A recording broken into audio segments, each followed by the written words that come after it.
I'm playing Shylock. So he is a moneylender in Venice. He's also a father, and he's quite playful.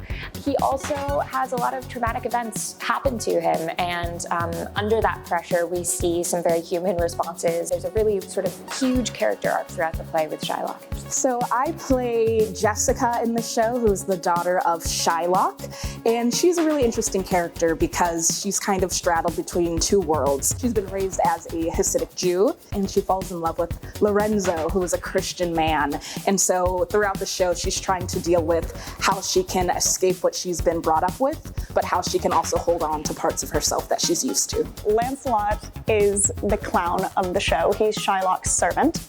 And his main function in the story is to set up the relationship between Jessica and Lorenzo and to provide a little bit of comic relief. He comes on stage and everyone I think is going to be like, who is this and why is he dressed like LL Cool J? So I'm playing Lorenzo.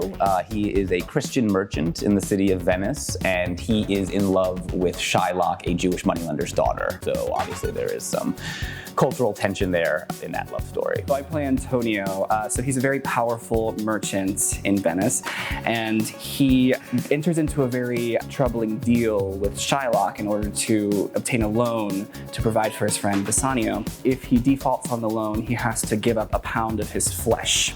So that is the kind of impetus for the drama of the play. My character Graziano is one of the few characters that says what he's actually thinking, and he has no filter. He's the person of the people. He's always trying to make his friends feel good, even though he may have to be annoying at times, and he just loves the situation to be as cohesive and as friendly as possible. And then Portia, the character I play throughout most of the show.